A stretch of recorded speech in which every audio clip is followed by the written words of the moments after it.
एकादशी है, जम के बोलो 26। जो भगवान विष्णु के पास जाकर निवेदन करी थी वो निर्जला था, निर्जला।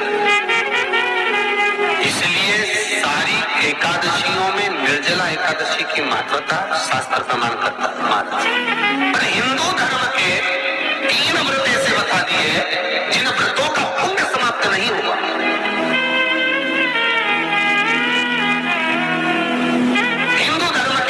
ऐसे हो गए जिनका पुण्य समाप्त नहीं हुआ महाराज, जिनका पुण्य प्रबलता में बढ़ता गया। पहले नंबर पर एकादशी,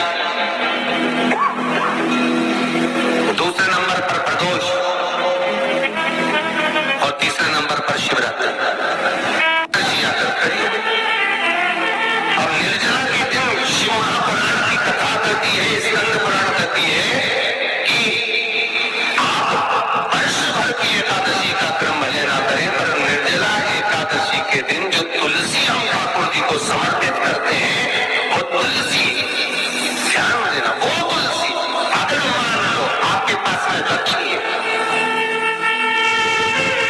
निर्जला एकादशी के दिन भगवान ठाकुर जी को, सालीग्राम जी को, लड्डू गोपाल जी को आपके घर में, आपके मंदिर में जो आपने भगवान को तुलसी समर्पित करी है और तुलसी मान लो तुम्हारे पास रखी है और कोई व्यक्ति को बहुत बहुत ज्यादा कष्ट है शरीर में, बहुत बहुत कष्ट है, थोड़ी सी वो तुलसी चढ़ी हुई ठाकुर के चरणारविंद की, आप उस जीव को दो तो सही, आधा घंटा इंतजार करो, स्वास्थ्य में अंतर आना प्रारंभ हो जाता है। उस निर्जला, क्योंकि निर्जला ऐसी एकादशी है जिसने जगत में जाकर देवताओं के पास जाकर निवेदन कराए जग कल्याण। जितनी माताएं एकादशी का व्रत करती, बहुत ध्यान से सुनना आज की कथा हो, शायद जिंदगी में मिली ना मिली, और ये कथा का रास्ता तो बहुत ध्यान से सुनना। स्कंद पुराण यहाँ तक कहती है कि इस कथा के चरित्र को जो श्रवण कर लेता है उसको 26 एकादशी करना भी नहीं पड़ती। इस एकादशी की केवल ये कथा सुनकर ही वो तर जाता है। बहुत ध्यान से सुनना इसको कथा को। एकादशी के दिन जब आप जल शंकर को चढ़ाने दोनों दी जाती, जब एकादशी का दिन रहे और शंकर जी के मंदिर में आप जल समर्पित करें तो 3 बार मुख से स्वधा स्वधा स्वधा या स्वधा स्त्रोत का पाठ, जिसमें 12 श्लोक 2-4 है। पैसा तो आ रहा है और घर में टिक नहीं रहा, डॉक्टर में, पुलिस में, एक्सीडेंट आदि में, कहीं गलत जगह पर व्यसन में अगर पैसा जा रहा है, जुए में, मांसाहार, मदिरा पान, या कहीं आया पैसा, पैसा आने में कमी नहीं, आ रहा है पर टिक नहीं रहा, रुक नहीं रहा, कोई मांगने आ गया, दे दिया, फिर वहां से अपने पास नहीं आ रहा, अपन कह रहे हैं भैया हमारा पैसा तो नहीं आ रहा। तो महाराज शिव महापुराण की कथा कहती है एकादशी के दिन गंगा के जल में मात्र 7 बेलपत्री डालकर जो नंदीश्वर भगवान अर्थात जो शंकर जी के शिवलिंग के सामने नंदी होता है, उस नंदी के चरण पर गंगा का जल चढ़ाकर बेलपत्री शिव पर समर्पित कर देता है, उसके घर में रुपया रुकना चालू हो जाता है, फिर वो गलत जगह पर नहीं जाता, गलत स्थान पर वो धन जाएगा ही नहीं। मांग तुझे क्या चाहिए।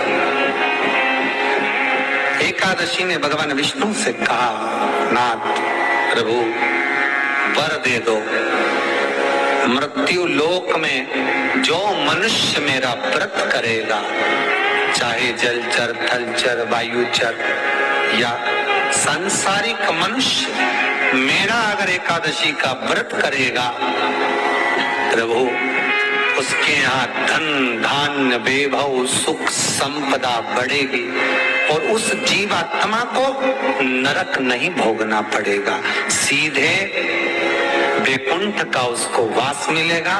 जब जीव आत्मा को लेकर चला जाएगा, यम के दूत जब बंदी बनाकर ले जा रहे होंगे उस जीवात्मा को जिसके प्राण छूटे होंगे, यम के दूत जब बंदी बनाकर ले जा रहे होंगे, तब मुझे वर दो कि मैं इसका हाथ पकड़कर बेतन्नी से पार उतार कर सारे नरकों से निकालती हुई आपके धाम में लेकर आ। भगवान ने वर दे दिया, तथास्तु। हे एकादशी सुनो, मृत्यु लोक का मनुष्य अन्न का त्याग कर कर, क्योंकि अन्न में एकादशी के दिन पाप पुरुष रहता, अन्न का त्याग कर कर एकादशी के दिन जो मनुष्य तुम्हारा व्रत धारण करेगा, उस व्रत को करेगा और उस व्रत को धारण करेगा, उसकी मनोकामना पूर्ण होकर वो मेरे ही धाम को जाएगा। ये तो हुआ एकादशी के जन्म की कथा।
एकादशी है कौन, क्यों इसकी इतनी प्रधानता है, क्यों इसकी पुण्यता है, ऐसा क्या है एकादशी में जो इसकी पुण्यता मानी जाए? कौन है ये? जो भगवान नारायण तक एकादशी का व्रत करते हैं। सुभद्रा जी को भगवान जगन्नाथ ने, जगदीश ने एकादशी का व्रत कराया था। बद्रीनारायण भगवान को माता लक्ष्मी ने एकादशी का व्रत कराया था। क्यों? चंद्रायण एकादशी व्रत की माता। एकादशी है कौन? तो कहा जिसको व्रत करने पर भगवान नारायण भी जिसका व्रत करते हो, भगवान माता लक्ष्मी जिसका व्रत करती हो, वो एकादशी है कौन? तो शास्त्र वर्णन करता है महाराज, स्कंद पुराण का सुंदर चातुर्मास्य खंड के अंतर्गत वर्णन आया है महाराज। एक बार भगवान विष्णु आनंद में विराजमान थे, पद्मावती और माता लक्ष्मी दोनों उनके पास में विराजी हुई थी। भगवान लक्ष्मी और पद्मावती दोनों बैठी, एक सिर के पास, एक चरण के पास।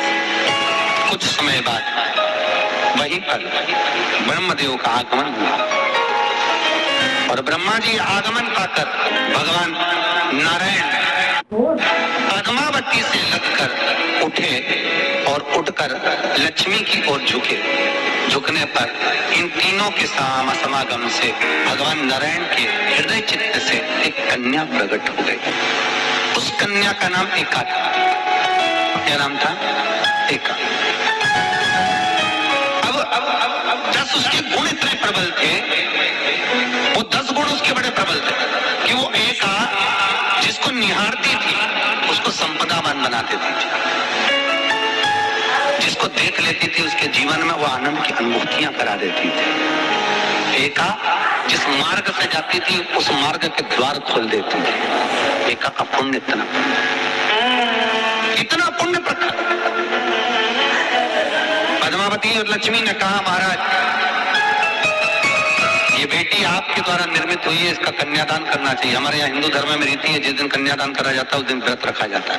अब आजकल रखते कि रखते हो मालूम नहीं, और कन्यादान करते समय व्रत रखा जाता है। व्रत रखना, एका का कन्यादान करना है। भगवान बोले कन्यादान करें, किसको दे? एका किसको दी जाए? एका प्रदान किसको करी जाए? पुण्यता किसको दी जाए? भगवान नारायण ने उसी समय लक्ष्मी और पद्मा से पूछा, तुम एकादशी के दिन जब आप जल शंकर को चढ़ाने तो रोटी जाए, जब एकादशी का दिन रहे और शंकर जी के मंदिर में आप जल समर्पित करें तो 3 बार मुख से स्वधा स्वधा स्वधा या स्वधा स्रोत का पाठ, जिसमें 12 श्लोक 2-4 है। पैसा तो आ रहा है और घर में टिक नहीं रहा। डॉक्टर में, पुलिस में, एक्सीडेंट आदि में, कहीं गलत जगह पर व्यसन में अगर पैसा जा रहा है, जुए में, मांसाहार, मदिरा पान, या कहीं आया पैसा आने में कमी नहीं है, आ रहा है पर टिक नहीं रहा, रुक नहीं रहा। कोई मांगने आ गया, दे दिया, फिर वहां से अपने पास नहीं आ रहा, अपन कह रहे हैं भैया हमारा पैसा तो नहीं आ रहा। तो महाराज शिव महापुराण की कथा कहती है, एकादशी के दिन गंगा के जल में मात्र 7 बेलपत्री डालकर जो नंदीश्वर भगवान अर्थात जो शंकर जी के शिवलिंग के सामने नंदी होता है, उस नंदी के चरण पर गंगा का जल चढ़ाकर बेलपत्री शिव पर समर्पित कर देता है, उसके घर में रुपया रुकना चालू हो जाता है। फिर वो गलत जगह पर नहीं जाता, गलत स्थान पर वो धन जाएगा ही नहीं। तूने मांग, तुझे क्या चाहिए? एकादशी ने भगवान विष्णु से कहा, नाथ प्रभु वर दे दो, मृत्यु लोक में जो मनुष्य मेरा व्रत करेगा, चाहे जलचर, थलचर, वायुचर या सांसारिक मनुष्य, मेरा अगर एकादशी का व्रत करेगा प्रभु, उसके यहाँ धन धान्य वैभव सुख संपदा बढ़ेगी और उस जीवात्मा को नरक नहीं भोगना पड़ेगा, सीधे वैकुंठ का उसको वास मिलेगा। जब जीव आत्मा को लेकर चला जाएगा, यम के दूत जब बंदी बनाकर ले जा रहे होंगे उस जीवात्मा को जिसके प्राण छूटे होंगे, यम के दूत जब बंदी बनाकर ले जा रहे होंगे, तब मुझे वर दो कि मैं इसका हाथ पकड़कर बेतरनी से पार उतार कर सारे नरकों से निकालती हुई आपके